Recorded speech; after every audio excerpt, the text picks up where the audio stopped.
ನೀನೇನು ಮಾಡ್ತೀನಿ ಈ ಸತಿ ಆ ಥರ ಆಗಲ್ಲ. ಹತ್ತತ್ರ ನಮ್ಮ ಅರ್ಧ ವಯಸ್ಸು ಮುಗಿತಾ ದಯವಿಟ್ಟು ಕ್ಷಮಿಸಿ. ಇದು ಫೈನಾನ್ಷಿಯಲ್ ಆಗಿ ನಾವು ಸ್ಟೇಬಲ್ ಇರಲಿಲ್ಲ ಅಂದರೆ ಸಿಸ್ಟಮ್ ಆಗಿ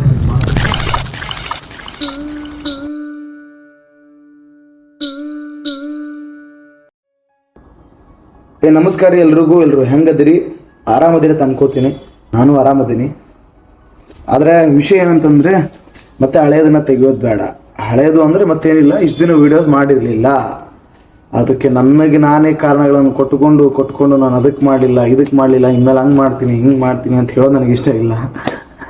ಫಸ್ಟ್ ಆಫ್ ಆಲ್ ಎಲ್ರಿಗೂ ಸಾರಿ ಕೇಳ್ತೀನಿ. ಯಾವ ಕಾರಣಕ್ಕೆ ಅಂತಂದರೆ ನಾನು ವೀಡಿಯೋಸ್ ಮಾಡದೇ ಇರೋದು ಪರ್ಸನಲಿ ನನಗೂ ಆ ಗಿಲ್ಟ್ ಕಾರ್ಡ್ ಇದೆ, ಯಾಕೆ ಮಾಡ್ತಿಲ್ಲ ಅಂತ ನನ್ನಷ್ಟು ನಾನೇ ರೀಸನ್ಸ್ಗಳನ್ನು ಹಾಕ್ಕೊಂಡು ನಾನು ಈ ಕಾರಣಕ್ಕೆ ಮಾಡ್ತಿಲ್ಲ ಅಂತ ರೀಸನ್ಸ್ ಕೊಡೋದಾಗಿದೆ. ಬಿಟ್ಟರೆ ವೀಡಿಯೋಸ್ ಮಾಡೋಕ್ಕಾಗ್ತಿಲ್ಲ ಅನ್ನೋದು ಸತ್ಯ ಅಲ್ಲ. ವೀಡಿಯೋಸ್ ಮಾಡ್ಬೋದು, ಎಷ್ಟು ಕಷ್ಟ ಆದರೂ ಮಾಡ್ಬೋದು. ಅಷ್ಟು ಡೆಡಿಕೇಟಿವ್ ನಾನು ಇದ್ದೀನಿ ಅಂತ ನಾನು ಅಂದ್ಕೊಂಡಿದ್ದೀನಿ.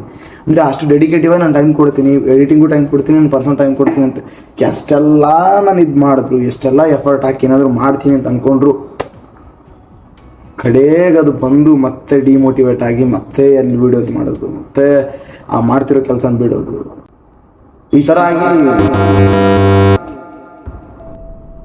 ನೀನೇನು ಮಾಡ್ತಿದ್ದೀಯ?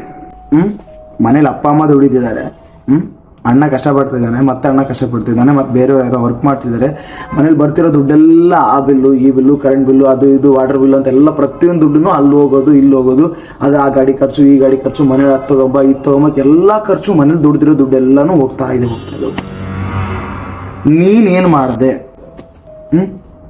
ನಿನ್ನ ಪಾತ್ರ ಏನು ಕುಟುಂಬದಲ್ಲಿ? ನಿನ್ನ ಪಾತ್ರ ಏನು? ಓಕೆ, ಅವ್ರಿಗೆ ನೀನೇನಾದ್ರೂ ದುಡ್ಡು ಕೊಟ್ಟಿಯಾ? ಹೋಗ್ಲಿ, ಅವ್ರ ಜೊತೆ ಏನಾದರೂ ಕೂತ್ಕೊಂಡು ಒಂದಿಷ್ಟು ದಿನ ಕಳೆದು ಏನಾದರೂ ಮಾತಾಡಿ ಅವ್ರ ಕಷ್ಟಗಳೇನಂತ ಏನಾದರೂ ಕೇಳಿದ್ಯಾ? ಅವ್ರು ದುಡಿತಾ ಇದ್ದಾರೆ, ಅವ್ರ ಪಾಡಿಗೆ ಅವ್ರು ಇದ್ದಾರೆ, ಅವ್ರ ಕಷ್ಟ ಕೇಳಿಲ್ಲ. ಅಟ್ಲೀಸ್ಟ್ ಅವ್ರಿಗೆ ಕಾಲ್ ಮಾಡಿದಾಗ ಕರೆಕ್ಟಾಗಿ ಏನಾದರೂ ಮಾತಾಡಿದ್ಯಾ? ರೆಸ್ಪಾನ್ಸ್ ಮಾಡಿದ್ಯಾ? ಅವ್ರ ಜೊತೆ ನೀನು ಚೆನ್ನಾಗಿರ್ತೀಯಾ?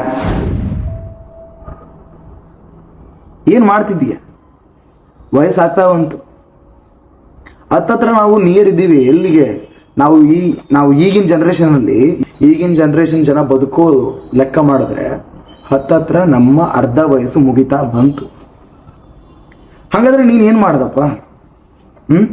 ಎಲ್ಲದಕ್ಕೂ ಮನೆಯವ್ರ ಹತ್ರನೇ ಕೇಳೋದು, ಅಥವಾ ಮನೆಯವ್ರ ಹತ್ರನೇ ಇಸ್ಕೊಳ್ಳೋದು, ಮನೆಯವ್ರ ಹತ್ರನೇ ಏನು ಮಾಡೋದು, ಮನೆಯವರಿಂದನೇ ಏನಾದರೂ ನಿಮ್ಗೆ ಸಿಗಬೇಕು ಅಂದಾಗಲೇ ನೀನೇನು ಮಾಡೋಕ್ಕಾಗೋದು.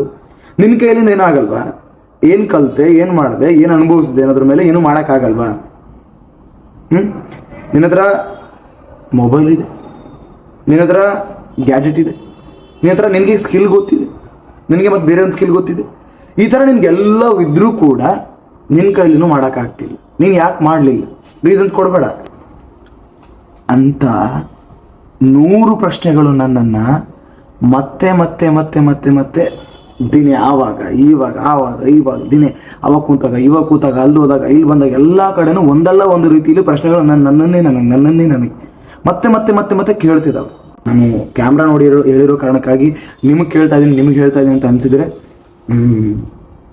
ಗೊತ್ತಿಲ್ಲ, ಅನ್ವಯಿಸ್ಬೋದು ನಿಮಗೆ. ಅದು ನಿಮ್ಗೆ ಆ ಕ್ವಶನ್ ಬಂತು ಅಂದರೆ ಒಳ್ಳೆಯದೇ. ಅದು ಆ್ಯಕ್ಚುಲಿ ನೆಕ್ಸ್ಟ್ ಏನೋ ನೀವು ಫಸ್ಟ್ ಆಫ್ ಆಲ್ ಇದ್ದೀರಾ ಅಂತ ಅರ್ಥ, ನೆಕ್ಸ್ಟ್ ಏನೋ ಮಾಡೋಕೆ ಹೊರಟಿದ್ದೀರಾ ಅಂತ ಅರ್ಥ.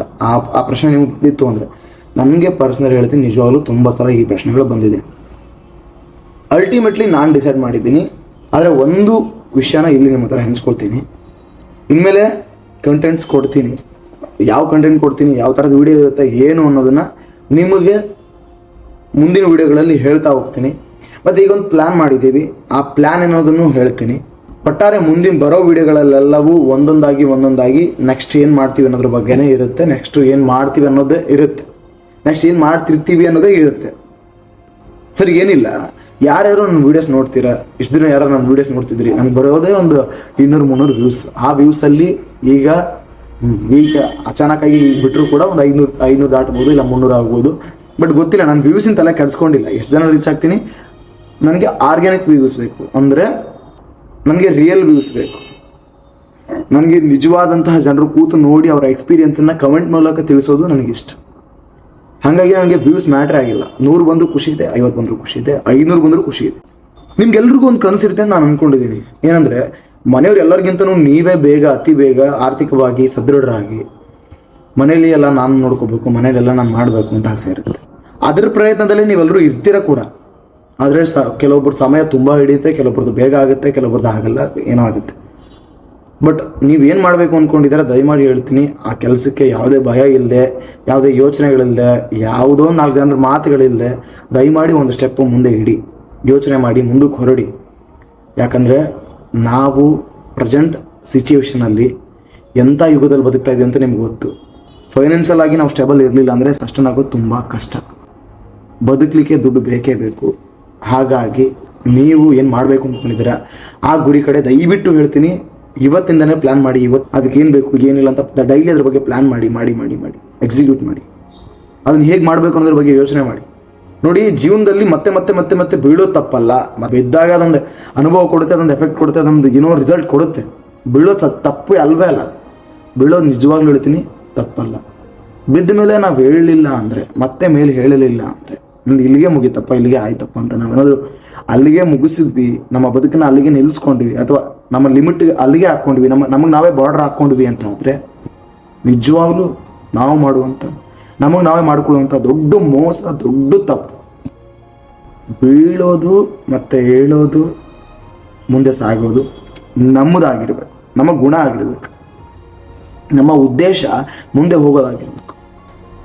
ನಿಮ್ಮ ಪ್ರತಿಕ್ರಿಯೆ ನನಗೆ ತುಂಬ ಇಂಪಾರ್ಟೆಂಟು, ತುಂಬ ತುಂಬ ತುಂಬ ಇಂಪಾರ್ಟೆಂಟ್. ನಿಮ್ಮ ಪ್ರತಿಕ್ರಿಯೆ ಏನು ಅನ್ನೋದನ್ನು ಕಮೆಂಟಲ್ಲಿ ತಿಳಿಸಿ. ನಿಮಗೆ ನನ್ನಿಂದ ಯಾವ ಥರದ ವೀಡಿಯೋಸ್ ಬೇಕು ಅನ್ನೋದನ್ನು ಕಮೆಂಟಲ್ಲಿ ಹಾಕಿ. ನಾನು ಒಂದು ಲಿಸ್ಟ್ ಮಾಡ್ಕೊಂಡಿದ್ದೀನಿ, ನಾನು ಇನ್ಮೇಲೆ ಯಾವ ಥರದ ವೀಡಿಯೋಸ್ ಮಾಡ್ತೀನಿ ಅನ್ನೋದನ್ನು. ಬಟ್ ನಿಮ್ಮ ಪ್ರತಿಕ್ರಿಯೆ ಏನು, ನೀವು ಯಾವ ಥರದ ವೀಡಿಯೋಗಳನ್ನು ನನ್ನಿಂದ ಬಯಸ್ತೀರಾ ಅನ್ನೋದನ್ನು ಕೂಡ ನೀವು ನಿಮ್ಮ ಕಮೆಂಟ್ ಬಾಕ್ಸಲ್ಲಿ ತಿಳಿಸಿ. ಮತ್ತು ಇನ್ನೊಂದು, ಕಂಟೆಂಟ್ ಬರುತ್ತೆ, ವೀಡಿಯೋಸ್ ಬರುತ್ತೆ, ನೀವು ನನ್ನನ್ನು ಯೂಟ್ಯೂಬಲ್ಲಿ ನೋಡ್ತೀರಾ. ಬೆಳೀತೀನೋ ಅಥವಾ ಅದು ಯೂಟ್ಯೂಬಲ್ಲಿ ಬೆಳೆಯುತ್ತೋ ಅಥವಾ ಯೂಟ್ಯೂಬ್ ಸಬ್ಸ್ಕ್ರೈಬರ್ಗೆ ಏನಾಗ್ತಾರೋ, ವ್ಯೂಸ್ ಬರುತ್ತೋ ಬಿಡುತ್ತೋ ಸೆಕೆಂಡರಿ. ನೋಡೋ 50 ಜನ ಆದರೂ ನನ್ನನ್ನು ಮತ್ತೆ ಮತ್ತೆ ಮತ್ತೆ ಯೂಟ್ಯೂಬಲ್ಲಿ ನೋಡ್ತೀರಾ, ಆದರೆ ಬೇರೆ ಬೇರೆ ವಿಷಯಗಳೊಂದಿಗೆ, ಬೇರೆ ಬೇರೆ ಕಂಟೆಂಟ್ಗಳೊಂದಿಗೆ. ಮತ್ತೆ ಹೇಳ್ತಿದ್ದೀನಿ, ಜೀವನದಲ್ಲಿ ನಾವು ಎಷ್ಟು ಸಲ ಬೀಳ್ತೀವಿ ಅನ್ನೋದು ಮ್ಯಾಟ್ರ್ ಆಗಲ್ಲ, ಮತ್ತೆ ಎದ್ದು ನಿಲ್ತೀವಿಲ್ಲ ಅನ್ನೋದು ಮ್ಯಾಟ್ರ್ ಆಗುತ್ತೆ. ಎದ್ದು ನಿಲ್ಲಿ, ನಿಮ್ಮ ಬದುಕಿನ ಕಡೆ ನೀವು ಗಮನ ಕೊಡಿ, ನಿಮ್ಮ ಇಷ್ಟದ ಬದುಕಿನ ಕಡೆ ನೀವು ಹೋರಾಡಿ, ಬದುಕಿ, ನಿಮ್ಮ ಕನಸು ಏನಿದೆ ಅದ್ರ ಕಡೆ ಹೆಜ್ಜೆ ಇಡಿ. ನಿಮ್ಗೆಲ್ಲರಿಗೂ ಒಳ್ಳೆಯದಾಗಲಿ. ಆ್ಯಂಡ್ ಇನ್ನೊಂದು ವಿಷಯ ಹೇಳೋದನ್ನು ಹೇಳ್ತಿದ್ದೀನಿ, ನೀವು ನನ್ನ ವೀಡಿಯೋಸನ್ನು ಯಾಕೆ ನೋಡಬೇಕು ಅನ್ನೋದನ್ನು ಇಲ್ಲಿ ಹೇಳ್ತೀನಿ.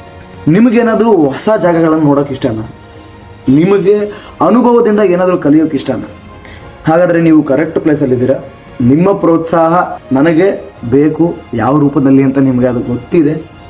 ಥ್ಯಾಂಕ್ ಯು ವಿಡಿಯೋ ನೋಡಿದ್ದಕ್ಕೆ. ಇಷ್ಟು ದಿನ ನಿಮ್ಮಿಂದ ದೂರ ಇದ್ದೆ, ಇನ್ಮೇಲೆ ನಿಮ್ಮಿಂದ ನಿಮ್ಮ ಮೊಬೈಲ್ಗಳಲ್ಲಿ ನನ್ನನ್ನು ನೋಡ್ತೀರಾ, ನಾನು ನಿಮ್ಮ ಜೊತೆ ಇರ್ತೀನಿ ಅನ್ನೋ ಭರವಸೆ ನನಗಿದೆ. ಸೊ ಮತ್ತೆ ಮುಂದಿನ ವಿಡಿಯೋದಲ್ಲಿ ಸಿಗೋಣ. ಎಲ್ರಿಗೂ ಥ್ಯಾಂಕ್ ಯು ವಿಡಿಯೋ ನೋಡಿದ್ದಕ್ಕೆ. Thank you so much. Bye. ತಾನೇ ತಂದಾನೋ ತಂದನ್ನೇ ತಂದನ್ನಾನೋ, ತಾನೇ ತಂದಾನೋ ತಂದನ್ನೇ ತಂದನ್ನಾನೋ, ತಾನೇ ತಂದಾನೋ ತಂದನ್ನೇ